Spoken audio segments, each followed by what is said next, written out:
Salut, moi c'est Fitch et bienvenue sur la première vidéo de ma série sur l'histoire du cinéma. Dans cette série, je vous présenterai 6 grands réalisateurs qui ont marqué le cinéma à tout jamais. Je commence dès maintenant en vous présentant le premier, Charlie Chaplin. Charles Spencer Chaplin, plus connu sous le nom de Charlie Chaplin, naît le 16 avril 1889 à Londres. À l'âge de 5 ans, il monte sur scène pour remplacer sa mère qui est une artiste de music-hall. C'est un franc succès car il a fait rire tous les spectateurs. À l'âge de 17 ans, il obtient son premier contrat. Il devient alors pantomime. Le 1er novembre 1913, à l'âge de 24 ans, il signe un contrat avec la Keystone pour être un acteur. Dans son premier film, le personnage de Charlot n'existait pas encore. Ce n'est que quelques semaines plus tard, 4 ou 5 films, qu'il fut créé. Plus précisément dans le film Charlot et le chronomètre. Dans ce film, Charlot était un personnage cynique et agressif. Plus tard la même année, il obtient le droit de réaliser un film à sa guise. Le résultat, Un béguin de Charlot, est un échec.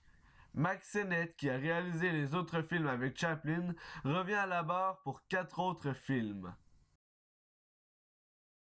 Charlot Dentiste est le premier film conçu et réalisé par Chaplin.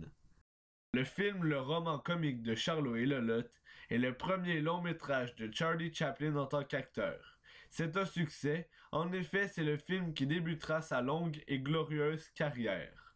Charlot deviendra alors très populaire. Il y avait des BD de lui et toutes sortes d'autres objets promotionnels. En novembre 1914, il signa un contrat de 1 an avec la compagnie Essanay, un contrat où il réalisera 14 films. En 1916, il signe un contrat de 12 films avec la Lone Star Mutual. Il était le producteur, le réalisateur, le scénariste et un acteur de ces 12 films. Après 5 ans dans cette compagnie, les recettes des films de Chaplin atteignent 25 millions de dollars, environ 330 millions avec l'inflation. Avec les films Charlot Pompier, Charlot Musicien et Charlot Policeman. En 1917, les États-Unis accusent Chaplin d'être un embusqué et une campagne est organisée contre lui, ce qui le poussera à publier un communiqué où il affirmera qu'il fait ses films de façon très patriotique. En avril 1918, il réalise son premier long-métrage complet, Une vie de chien. En automne de la même année, il marie Mildred Harris.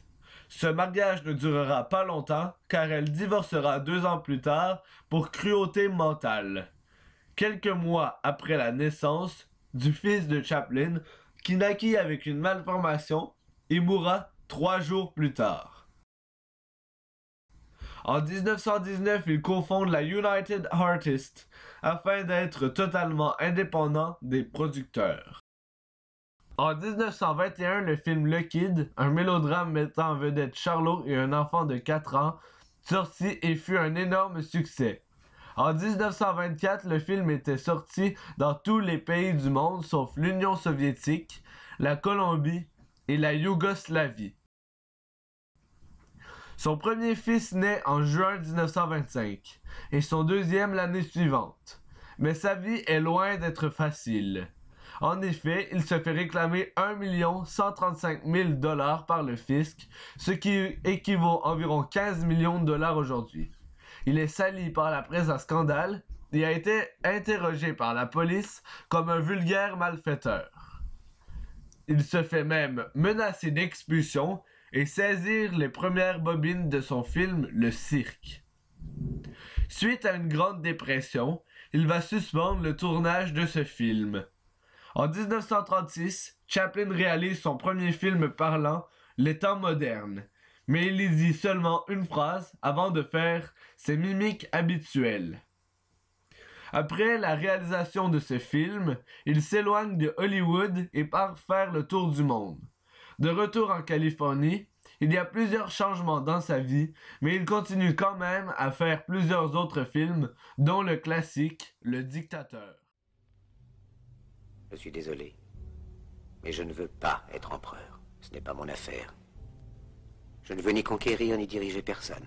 Je voudrais aider tout le monde dans la mesure du possible. Juifs, chrétiens, païens, blancs et noirs. Nous voudrions tous nous aider si nous le pouvions. Les êtres humains sont ainsi faits. Nous voulons donner le bonheur à notre prochain, pas lui donner le malheur. Nous ne voulons pas haïr ni humilier personne. Dans ce monde, chacun de nous a sa place et notre terre est bien assez riche. Elle peut nourrir tous les êtres humains. Nous pouvons tous avoir une vie belle et libre. Mais nous l'avons oublié. L'envie a empoisonné l'esprit des hommes, a barricadé le monde avec la haine, nous a fait sombrer dans la misère et les effusions de sang. Nous avons développé la vitesse pour nous enfermer en nous-mêmes. Les machines qui nous apportent l'abondance nous laissent dans l'insatisfaction. Notre savoir nous a fait devenir cyniques. Nous sommes inhumains. Deux scandales vont remettre sa vie privée sur le devant de la scène. Le premier, en 1940, est un procès de reconnaissance de paternité. Et l'autre, en 1943, est son mariage avec une femme de 36 ans, plus jeune, et son film d'humour très noir, Monsieur Verdoux. Le 17 septembre 1952, il part à Londres pour assister à la première de son film, Les Feux de la Rampe. En avril 1953, il annonce qu'il ne reviendra pas aux États-Unis. En 1966, il réalise un film beaucoup plus léger que ses derniers films, La Comtesse de Hong Kong. Il y joue un très petit rôle, mais à 77 ans, il est très enthousiaste. Il est le producteur, le scénariste, dialoguiste, réalisateur et musicien de ce film. En 1972, il gagne un Oscar spécial en hommage à sa carrière et il meurt le 25 décembre 1977 à l'âge de 88 ans. Le deuxième réalisateur est considéré comme le roi de l'horreur et du suspense. Il s'agit de Alfred Hitchcock. Alfred Hitchcock naît le 13 août 1899 à Leytonstone, au Royaume-Uni. En 1914, il obtient le poste de dessinateur d'intertitres pour la société Famous Players Lasky, une filiale de la Paramount Picture Corporation. De 1920 à 1922, il confectionne des décors et réalise son premier film, Number 13, mais celui-ci reste inachevé, faute d'argent. C'est à l'aide de Michael Balcon qu'Hitchcock va devenir le talent le plus prometteur du cinéma. C'est grâce à lui qu'il va participer au tournage du film Le Voyou de Graham Cutts. Il fera à cette occasion la rencontre de Friedrich Wilhelm Murnau. Hitchcock retiendra la leçon d'un cinéma ne comportant que peu d'intertitres, où toute l'histoire repose sur l'image. Cette esthétique marquera l'œuvre du cinéaste. Dans son film Le Jardin du plaisir, il perfectionne la méthode du suspense à base de poursuites haletantes avec sauvetage in extremis, pour mettre au point la technique du montage parallèle qui consiste à proposer deux images de suite sans suite chronologique afin que nous faisions une comparaison, comme dans cet exemple du film Le Parrain. Michael Francis Ritchie, do you renounce Satan?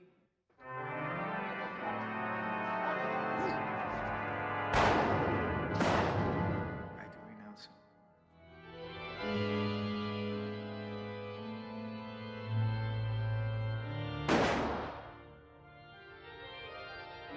And all his works?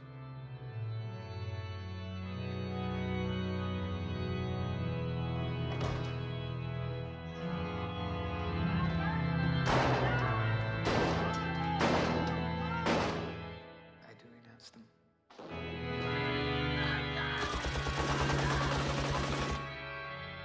And all his pomps? I do renounce them.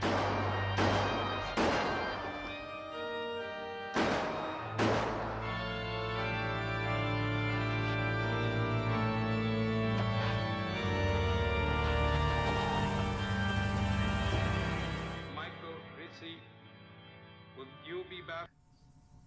Ces films, Le Jardin du plaisir et The Mountain Eagle, seront jugés trop germaniques pour les Anglais et sortiront qu'au succès de son troisième film, Les Cheveux d'or. Ce film est le premier film où Hitchcock apparaît comme figurant.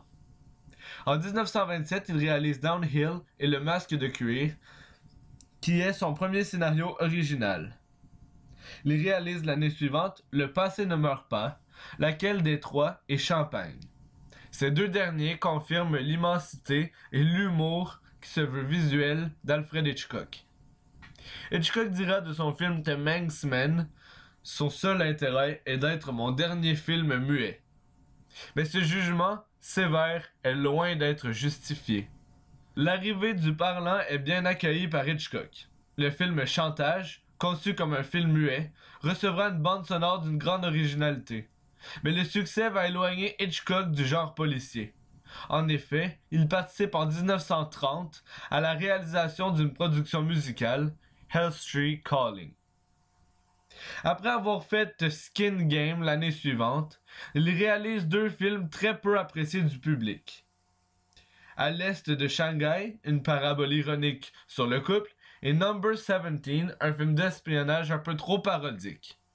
Son contrat avec la British International Pictures s'achèvera avec deux échecs qui risquent de compromettre la carrière du cinéaste. Pour sauver celle-ci, il accepte alors de réaliser une comédie musicale, Le Chant du Danube, où il n'est clairement pas dans son élément. Cependant, l'année 1934 s'annonce prometteuse. Il signe un contrat avec la Gaumont British et entame, en collaboration avec le scénariste Charles Bennett, une série de films d'espionnage qui lui faudra une renommée internationale. Le film L'homme qui en savait trop est reconnu pour son suspense final des plus réussis. Mais c'est avec les 39 marches, tirées du célèbre roman de John Bushen, qu'Hitchcock s'impose véritablement. Le film ne nous révélera jamais le fond de l'affaire. Le film sera le premier film d'Hitchcock utilisant la technique du MacGuffin, c'est-à-dire la présence d'un secret mystérieux, souvent un objet, qui motivera les antagonistes, mais pas forcément le héros. Il réalise en 1936 4 de l'espionnage, un film adapté de plusieurs nouvelles du recueil de Somerset Maugham. Le film Agent secret, une adaptation de roman de Joseph Conrad, qui est réalisé la même année, est un film plus sombre et ambitieux. Dans ce film, Hitchcock joue avec le stress. En effet, durant tout le film, un adolescent tient un paquet qui contient une bombe que nous savons qui va exploser. Nous attendons donc l'explosion car celle-ci serait soulageante. Mais nous ne voulons pas voir le jeune mourir. Il réalise l'année suivante le très bon Jeune innocent, qui traitera lui aussi du thème de l'enfance. En 1938, il réalise son plus grand succès de sa période anglaise, La femme disparaît, qui est un film d'espionnage. Avant de partir pour Hollywood, il réalise un film pour la Mayflower Productions. Le résultat, La taverne de la Jamaïque, ne lui laissera pas de bons souvenirs. David O. Selznick, un producteur hollywoodien, a un accord avec Hitchcock qui réalisera pour lui le film Rebecca. Les rapports entre les deux hommes sont souvent difficiles car le producteur impose ses vedettes et se plie au code Hays. Le code Hays est un code de censure très strict mis en vigueur à Hollywood de 1934 à 1966. Selznick louera les services d'Hitchcock pour des sommes importantes sans interruption jusqu'en 1944. Correspondant 17, réalisé en 1940, met en lumière sa difficulté de coller à l'actualité ainsi que son engagement contre le nazisme qui constituera la toile de fond de plusieurs de ses films. Il réalise en 1941 Joie matrimoniale où il s'essaie, avec plus ou moins de bonheur, à la comédie américaine. Après avoir réalisé Soupçon, un remarquable suspense psychologique au cadre très britannique, le cinéaste reprend le thème de l'espionnage avec Cinquième colonne. Il s'agit d'un film rempli de références dont les images spectaculaires vont conquérir le public. Le succès permet à Hitchcock de réaliser un film avec un peu plus de liberté, L'ombre d'un doute. Pour ce film, il fait affaire avec le scénariste américain Thornton Wilder et se sépare donc de son scénariste habituel, Charles Bennett. Il réalise en 1943 Lifeboat, un film qui se déroule entièrement sur un canot de sauvetage et ayant pour thème le nazisme.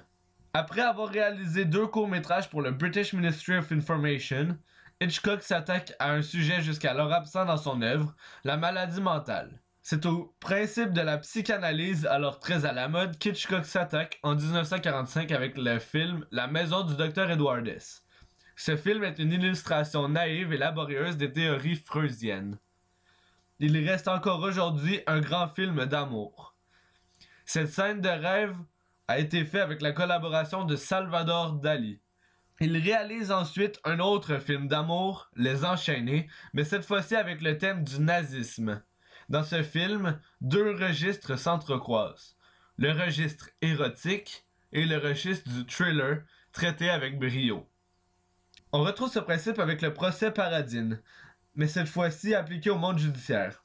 Ce film est le dernier que Hitchcock réalisera pour Selznick. En 1949, il réalise son premier film en couleur.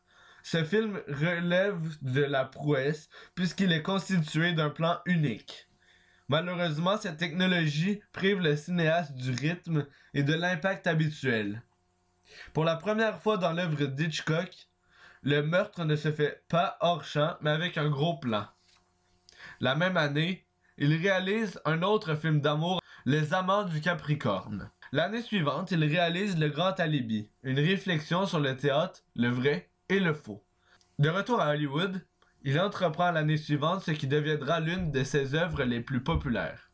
L'Inconnu du Nord Express, tiré du roman de Patricia Highsmith, le scénario a été confié à Raymond Chandler. Les deux hommes ne s'entendront pas, mais la collaboration avec le directeur photo, Robert Burks, sera quant à elle plus heureuse et se poursuivra jusqu'en 1964. Le film met en scène une relation ambiguë d'une extrême violence. Hitchcock a offert à sa fille Patricia l'un de ses meilleurs rôles. Elle y est le témoin du meurtre et participe au climat étrange du film. Hitchcock entrera alors dans une période particulièrement prolifique. Il tournera 4 films en 17 mois. Le crime était presque parfait, raconte l'histoire des intentions meurtrières d'un mari envers sa femme. Il a, comme L'Inconnu du Nord Express, une mise en scène implacable. Pour faire face à la concurrence sévère de la télévision, le cinéma recourt à de nouveaux moyens techniques. Filmé pour être vu en relief, le film a nécessité une énorme caméra qui a privé Hitchcock de sa liberté de déplacement. Il réalise en 1954 son énorme succès Fenêtre sur cour. Joignant l'utile à l'agréable, Hitchcock tourne en 1955 sur la Côte d'Azur La main au collet, avec Grace Kelly et Cary Grant.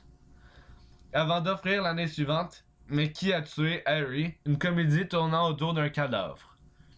Il tourne ensuite la même année un remake de son film de 1933, L'homme qui en savait trop. En 1958, il sort le film Vertigo, un film où la peur et le vertige sont à la base de l'histoire. Pour illustrer le vertige, il crée un zoom particulier appelé le Dolly Zoom.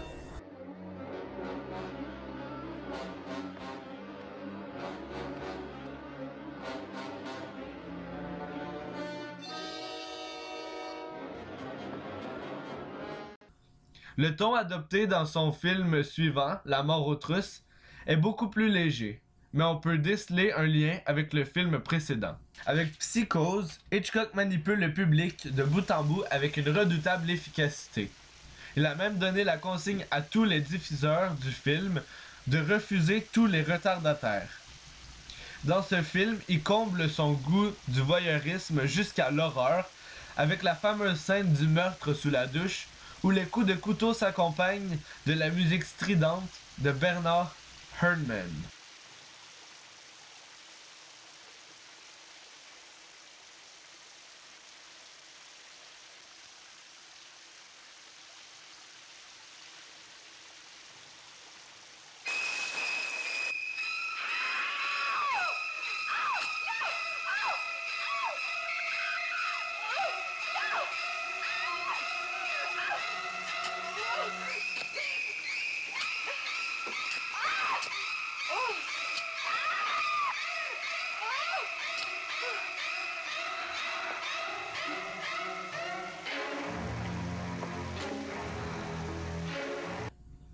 L'énorme succès de ce film permet à Hitchcock de se lancer dans une production importante, Les Oiseaux.